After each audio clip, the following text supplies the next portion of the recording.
about that. Okay. We'll go ahead and get started. I'll turn it over to you, um, Bart, and maybe kind of share a Perfect. little about yourself. I can share some stuff as far as experience in higher ed and then Yeah. your involvement with AI, stuff like that, but maybe kind of introduce yourself and Okay. you can jump into it. Great. Well, I appreciate the opportunity to be here today. I'm Bart Caylor. I'm president and founder of Caylor Solutions, and we are in our 15th year of serving higher education. I am a product of Christian higher ed, in fact, a product of a sister school, Anderson University in Indiana. I studied graphic design and business and graduated in the early 90s, just as they were starting to put computers on the desktops of professionals. And so I kind of rode the wave of the internet and started doing the internet in 1994. My first website was in 94. Throughout my career, I've always been on the edge of the new technologies, whether it's the internet or social media or digital advertising. I've been seeing that, and so as generative AI came on the scene in late 2022, I realized that this was the next big wave that was coming, and so I wanted to learn as much as I could, as fast as I could, and so I've become a bit of an authority in generative AI use in higher education, especially in the enrollment and marketing sides and advancement. But we are also working with a lot of different schools, Christian schools, especially because that's my passion, on how this can make a kingdom impact. And so, what I'm going to do today is kind of unpack some of that for you today. I'm going to walk through and kind of run through a lot of slides in about 20, 25 minutes, and then open it up for plenty of discussions that we can have if that still works for you, Jody. That's perfect. Okay, great. Um, you're going to have access to this deck, so I'm not going to spend a lot of time on everything. But again, you can find out more about who we are and the special things that we can do. But my goal is that I really want you to walk away with an optimistic perspective. I kind of consider myself a tech optimist, and again, as I've said, a lot of that is based on my understanding of scriptures and what I see, and a lot of it's been influenced by Tony Reinke's book, God, Technology, and the Christian Life. There's a great quote here from John Piper. It really gets down to the fact that if God's the center of our life, technology is a great gift. But if technology is our savior, we're lost. And so I think right now there's a lot of fear around AI, especially in the sense of, what's it there for? What's it being used for? How's it being used? At the end of the day, it's ones and zeros. And it's our job as believers and as Christians and as representatives of the kingdom to understand how we can use this to further God's kingdom. And you've got to keep in mind that as we look at this, I start with the premise that all technology comes from God, and it's all built on the gifts that God has provided as creation. It's for his glory.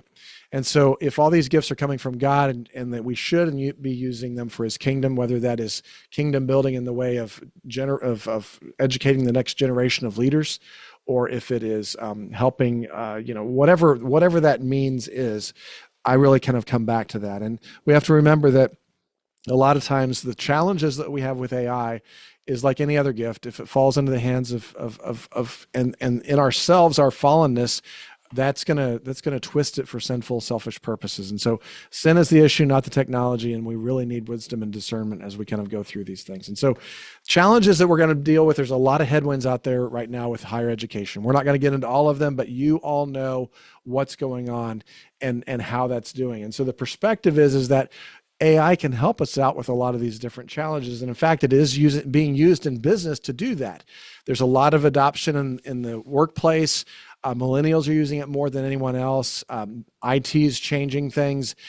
Concerns about the job loss are still relatively low, all that's going to change quickly.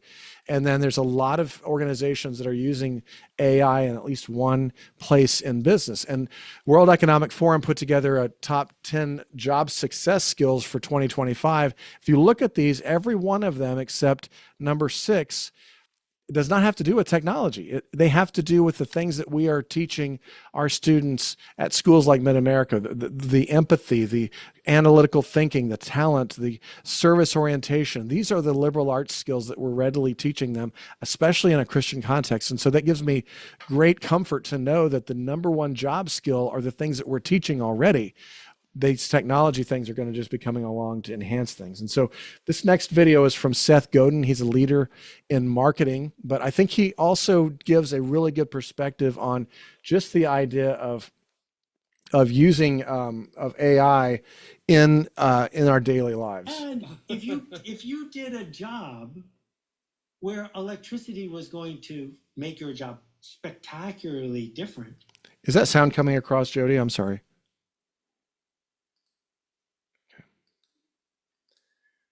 And if you did a job where electricity was going to make your job spectacularly different, you could easily say electricity is going to replace all our jobs. And in many ways it did. And the car replaced many blacksmiths' jobs. So the short-term impact of AI is either an AI works for you or you're competing with one. If you are competing with one, you've got troubles. An AI can read an X-ray better than a radiologist in 90% of the cases. I don't think that if you're a radiologist, you want to be opposed to that. You want to figure out, how do I get AI to work for me so that I can become a different kind of radiologist? That if you're a writer, asking ChatGPT for 20 possible subtitles for your book isn't cheating. It's exactly what you should do, because you still have to decide that what we do for a living going forward is we make decisions and we ask good questions and we make connections and array things together, not do chores. Because if a chore can be profitably done by an AI, it will. So I think that's a really good point, that we have to understand that AI can help enhance our domain or subject matter expertise, whether we're faculty, whether we're finance, whether we're marketing, whether we're leadership. But we have to understand that that is because we are freed up to do more of that domain expertise rather than chase around doing chores and cutting and pasting and doing things like that. That's where the greatest strength in AI is going to be, is not only from the efficiencies, but those enhancements that it's going to allow us to do within our own expertise. So this is a great quote from Alvin Toffler. He was a futurist in the 70s and the 60s, and he has a book in 1970 called Future Shock. The illiterate of the 21st century will not be those who cannot read and write, but those who cannot learn, unlearn, and relearn. I think it's one of the biggest skills that we have, not only as leaders, but also as practitioners, that we need to be able to pivot. We need to be able to have agility in what we're doing, especially in this new AI era as it comes and unfolds. We have to also remember that AI is more than just a tool. I used to talk about it being more like a hammer, but now it's more like electricity. It's going to be a part of everything. You're using AI right now, whether you know it or not. If you have one of these slabs in your pocket, phones, you're using AI. It is going to be a part of everything, and we have to see it beyond just a program or a tool, but almost as a collaborator that's going to allow us to do, again, a lot more of our expertise and enhance us because we have a collaborator with us at all times. This is an example of some of my AI toolbox. We can get into this more detail, but kind of organized by large language models, the ChatGPTs, the Claudes, the Geminis, the notebooks, daily functions, Loom, Fireflies, Perplexity, and then the graphic arts, the video, audio. Because of my domain expertise, spending time in those specialty programs, you might also be doing things in Quicken that now uses AI. You might be using, Google Sheets with formulas in it. There's a lot of different ways these tools are starting to kind of see themselves out. Now, a lot of these examples are going to be kind of in my domain, but a lot of them will also kind of go through. So everything from pure brainstorming to doing drafts of emails and com flows. There's a lot of administrative tasks, being able to help develop job descriptions. Maybe you're in HR and you're developing job description. This is an example of one that was working with a school, and I asked ChatGPT to review the job description. It gave me a lot of good ideas. I mentioned the name of the school there in the that I've marked it out, but one thing that it found that nobody else had found is that make sure the job description highlights the need to align with the Christian mission and values. And so again, those are ways that ChatGPT is helping find those things that we might be missing as we're going through. It's kind of the backstop for us. We can do a lot of data analysis. This was for University of Buffalo, looking at their enrollment trends, being able to do a prompt and actually start to see the trends and start asking it to help me come up with ideas of reversing those trends and improving enrollment. for design and illustration, been doing some work with Taylor University. So helping mock up some concepts for some gifts for advancement for a capital campaign they're working on, do some different types of illustrations. Being able to actually, again, my subject matter expertise is graphic design. So having it come alongside as a collaborator actually helped me develop a logo. And again, it's not replacing me, but it's enhancing my ability to be a designer. And so this is just an example of that prompt and the logo that I was able to create with that. I'm also using it as a multimodal assistant. So now these tools can actually, because they're on our mobile devices, I actually drive down the road with ChatGPT on and I'm talking with it. It becomes a collaborator, almost like an assistant sitting with me in the car. And I've started using it as a fitness coach. And so every day I'm asking it to check in with me, and it emails me in the morning, it emails me in the evening to remind me to do my exercises and my walks, and prompts me to upload the meals that I've taken. I take pictures of my meals. It will give me the macros. It will tell me the things that I'm doing well, the things I need to improve. And I've learned a lot in the last 6 months of having this fitness coach working with me every day to improve my nutrition and my exercising. And I've lost a lot of weight with that because I have a collaborator with me at all the time. I can also use it for advancement. So we're doing a lot of donor research, doing deep dives into donors and understanding their motivations for giving. We have these little pens called a Plod AI note pen that, much like Otter or Fireflies might sit in your Zoom meetings, these can actually sit with you in real life. And I can, record a meeting. I can record a donor conversation. Ask permission to do that, and by the time you get back in the car, you've got your donor report done. And so a lot of different ways that you can use these tools. Data-driven insights. You can go in and do a deep dive on some of the donor data or enrollment data or maybe just student data, start to find patterns and start to understand different things about using those insights to prioritize student life or advancement opportunities or things like that. A lot of photography. I'm still a big believer in authentic photography, but sometimes what I call not so stock photography. And so this is an example of using a prompt to generate an illustration of a photo of a Gen Z student walking across the campus of Anderson University in Indiana. I used my subject matter expertise of camera speed, lens type, leading lines, golden hour. And so all of these are just, photo prompts. I can also set it up as a kind of a clever thing, like a toy. I take a picture of me and turn it into an action figure. If I need to make some quick edits, instead of using Photoshop, I can edit it now just with a prompt. So I have the original photo. I can add students to that. I can make it in the fall. I can add that into the winter now. And so that's with new tools called Nano Banana with Gemini. Translation is another big part of this. And so this is an example of uploading a video. I uploaded it and I asked it to translate it to German and to Spanish. And so this is what that looks like. Dies ist der erste und dies ist ein Beispiel dafür, dass ich die Sprache nicht kenne. Deutsch kann etwas. Deutsch in der Highschool und im College gelernt, aber denke nicht, dass so fließend sein könnte wie jetzt, in der Art und Weise, wie diese KI es übersetzt. Nunca he tomado español en mi vida, pero esta herramienta lo está traduciendo de una manera bastante decente que me impresiona bastante. Me encantaría tu opinión también, para saber si esto es preciso o exagerado. Déjame saber qué piensas. And keep in mind, I can't roll an R to save my life, but these are ways that we're using these tools to do translation. Again, transparency is important. So if we were to have, let's say we created a Spanish video for first-generation Hispanic families who didn't speak English as a native language, but we wanted to communicate how important it was that having their students a part of our community. Maybe the president records that video, but in the video we say, isn't it wonderful God has given us technology that we can communicate to you how precious your student will be on our campus. And we talk about that and we set it up with transparency. And so it's one of the important parts of a lot of these tools is being able to use them in transparently ways. Again, these Sora came out a couple weeks ago from ChatGPT. These are all just videos that were created with these tools. And so this is, Let's talk about Sora. me. From a higher ed This is not me. It's video engine that lets you produce short cinematic stories straight from text. these are trained on my likeness.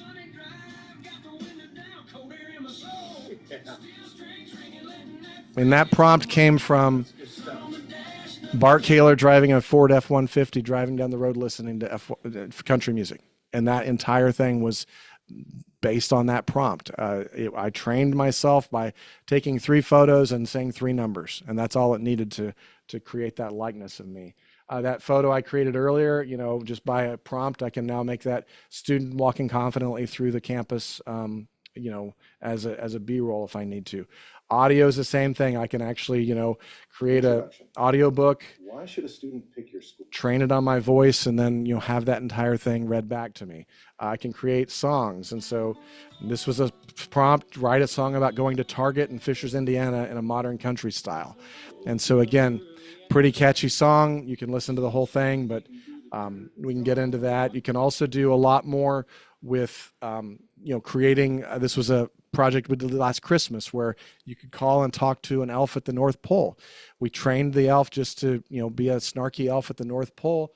This is actually a conversation that I recorded from somebody who called in. Chip speaking. How can I help you today? I'm just wanting to check this out. I saw it on LinkedIn. Oh, fantastic. Another social media enthusiast checking out our little North Pole operation. How thrilling.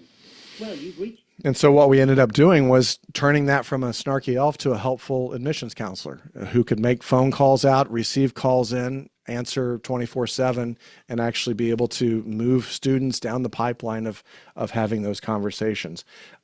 It's all the same technology. Deep fakes and avatars, a lot of different ways of being able to create, you know, I'm Bart Caylor.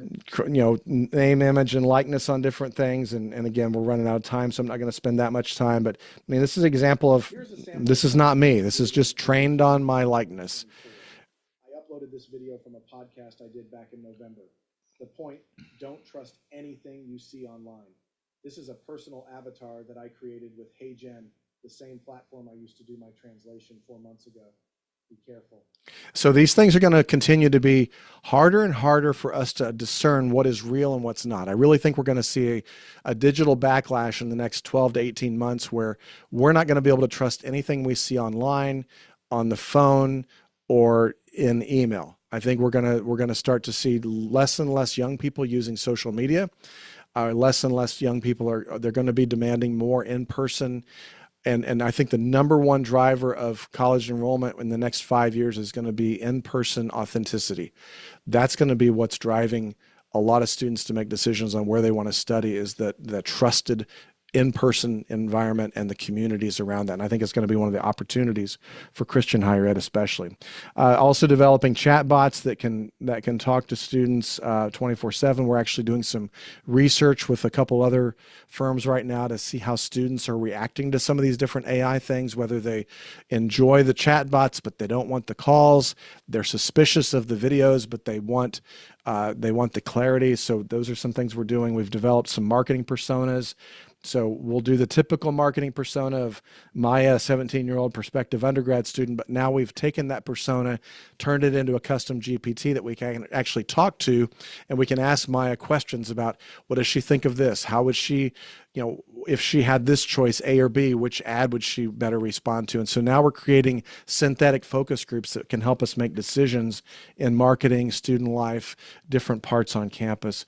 Other use cases that you can go through and look at, again, you'll have this different ways we're using content, ways that we're doing data analysis for all parts of the C-suite, automation and tools, other ideas that we're using with a lot of different schools of doing donor research, faculty story research, things like that. So final thoughts before we open it up into some questions is, obviously wisdom and discernment are going to be needed to really understand all of these opportunities, as well as the challenges. I mean, we don't have to be naive to think that there are challenges. There will be challenges, but we can't approach it as a binary.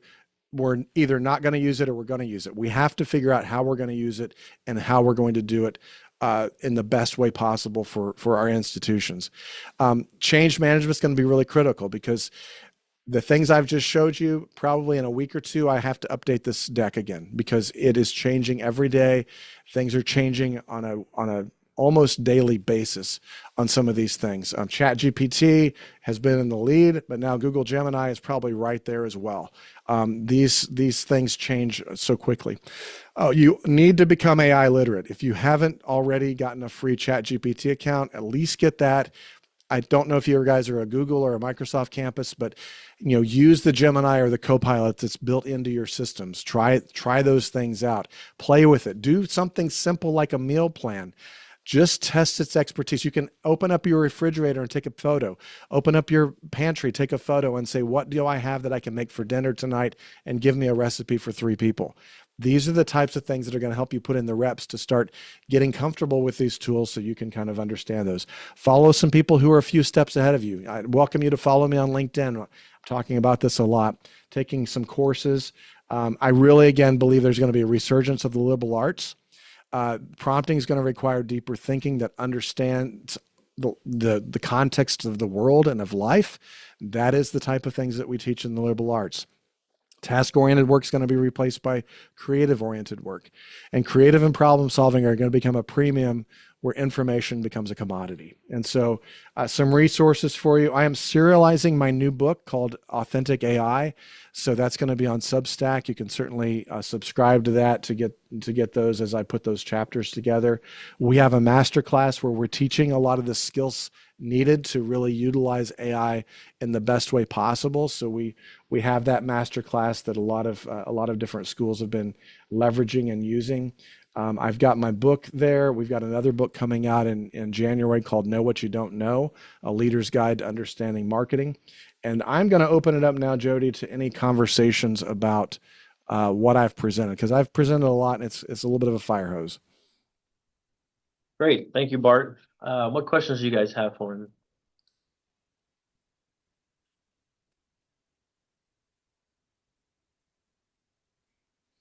I've got one for you, Bart, as they're coming up with thoughts. Sure. How does being familiar with Christian schools, how does a small Christian school implement this in a meaningful way compared to larger schools that have much larger budgets? They're implementing those type of things. Because I feel like if a smaller Christian school does not do it, there's a chance for them getting passed by and essentially could go out of business. I mean, a lot are going out of business right now. So how does a smaller school do that? So I think one of the first things that you have to realize, because I was on a CIC seminar a few weeks ago, they were asking me to be a panelist, and I was the only one who was not a vendor. And the vendors will tell you, hey, it's going to cost you a ton of money. You have to go ask for more money, get more money. My belief is that it's more about human capital. We have to understand how these tools work. We have to understand the opportunities that we have. We have to change our mindset to lean into these tools. Most of the tools out there, you don't need a ton of money because they're all $15 a month. You can do the same stuff with $15 a month that you have to do with $1 million large language model that a state institution might have. So I've been talking with we've got here in the Indiana, the Lilly Endowment is rolling out a $500 million grant campaign for generative use of AI at the Indiana colleges. And my argument to all the schools that have been talking to me about it is that we need to get everybody up to speed on how to use these tools before you invest in them. There's going to be a lot of tools that are bricks that nobody knows how to use or refusing to use because they don't understand the proper way to use AI. And so I think in a lot of ways, smaller schools, especially Christian schools that can understand the context of ethics and the morality around how to use these tools are going to be positioned better by utilizing a grassroots effort of being able to use these tools, the tools that are baked into, Excel or spreadsheets or things like that, being able to understand how to use those tools and prompt correctly and do that at a small scale is going to be a lot better than the big schools that are spending millions of dollars and nobody understands how to use them and they don't use them. Cool. Thanks. Yeah. Mark. Yeah, I have a Maybe question. Share what you do too, so he knows. Yeah, I will. I appreciate what you're saying about you seeing there being a resurgence and of valuing the liberal arts education, critical thinking, and those sorts of things. I'm the chair of the English department, actually. And we see a lot of incredible innovation and creativity that's being synergistic with AI, and I see a lot of kids outsourcing critical thinking and originality and Yeah. creativity because of AI. And I know your specialty is not curriculum development or instruction or that sort of thing, but I know you're also pretty dialed into how this is working in higher ed. Are there any sort of thought leaders that you recommend that I follow or pay attention to in helping with innovation, particularly in liberal arts education and like humanities curriculum? Yeah, a couple of schools that I'd be paying attention to in the CCCU would be Cedarville, John Brown, and Asbury. They're kind of leaning into it, as well as Abilene Christian. Those are some schools we've been working with pretty closely. As far as the short answer is that AI is going to force all of us to change the way that we're doing our work, whether that's marketing, whether that's enrollment, whether that is faculty. We're not going to be able to keep the same syllabus we've had for 10 years. We're not going to be able to assess knowledge in the same ways that we have for the past couple hundred years. We're going to have to reassess the way that we do things. A lot of schools are looking at, going back to blue books and pencils to assess and test knowledge, moving toward oral exams, utilizing AI as part of the learning process, which is going to be something that is going to be incredible because you have AI tutors, you can have all these different ways to use AI in the learning process, but then to grade on that and to assess that knowledge, that's going to require, a blackout of technology. And that's where we're going to have to go. And yes, it's going to be more work for assessing those things as instructors. I've been an instructor on an AI course at a couple colleges. And so being able to rethink how is it that we are going to be teaching is going to be really important. And certainly AI can help you as instructors with rubrics and being able to put together and even do some of the assessments alongside you. But that understanding of how to really assure that the critical thinking is being developed, that the skill sets are being developed, that being able to assess that along the way, I think is going to be the challenge for faculty.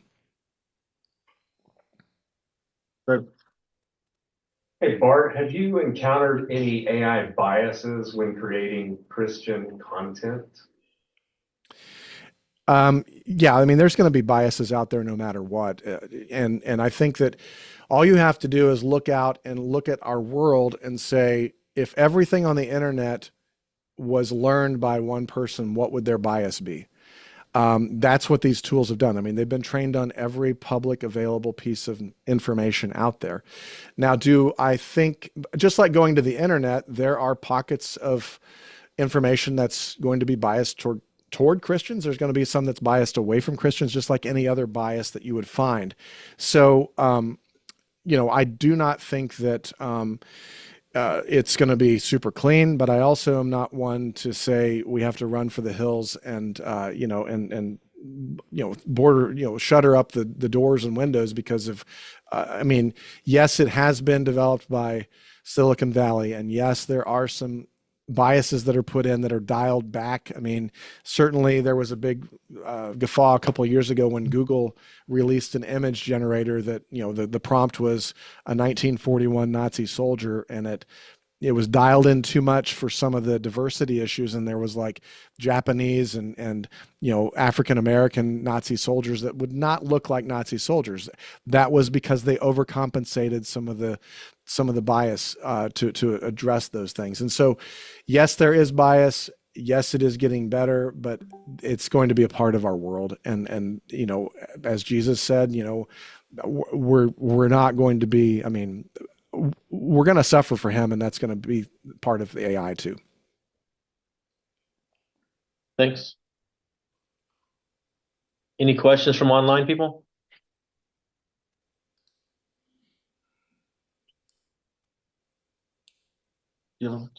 Garrett's got one. Hey, Bart. I'm doing IT and general automation stuff for the campus. Yeah. That voice call, Santa's elf situation that you turned into something useful.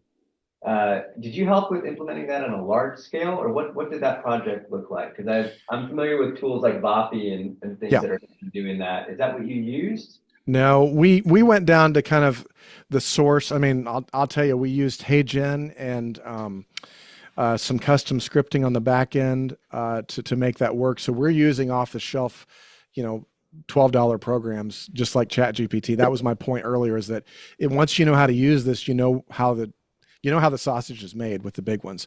And so, that was a proof of concept that we did for that. We also decided that we didn't want to get into the software business. And so even though we know how the sausage is made, it's going to change so quickly and so fast that I'm concerned about some of these companies that are based on those things.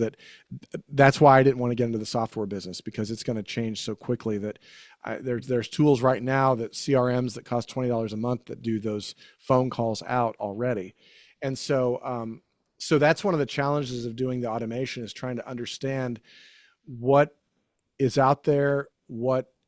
I would be very cautious to get into long-term contracts with some of these different, big companies that are offering these technology solutions, because it is going to change. Hi, Bart. I have a question. I'm online. I'll see if I can't get my camera. There we go. Great. It's good to see you. Hi, nice to see you. On the data analytics, did you use ChatGPT for that, or what's your preference? Okay, so are there any considerations or concerns we should have in using that? Yeah. So my rule of thumb is, if you would not email a piece of data, don't upload it to ChatGPT. So certainly FERPA, everything like that is off limits. But one of the things that you can do, and this is one of the reasons why I really like tools like Gemini that live in Google Sheets, or Copilot that lives in Microsoft Excel, those can be turned on at the campus level, and at that point you're protected based on the campus-wide use of either the Microsoft products or of the Google products. And so if you're going to analyze data, you can do that within Excel or Google Sheets. Just use the Google Copilot, or the Gemini or Copilot within those to analyze your data. You'll get the same results that you would with ChatGPT. That's what's changed in the last 12 to 18 months, or now that these tools are getting integrated into our into Word, into Excel, you have a lot more opportunities to start doing that data analysis right in those native tools. Okay, great. Thank you. You're welcome.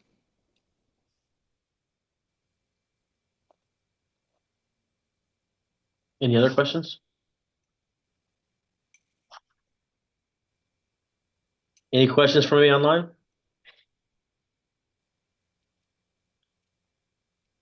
Well, I say, Bart, the one final question as we kind of wrap up here.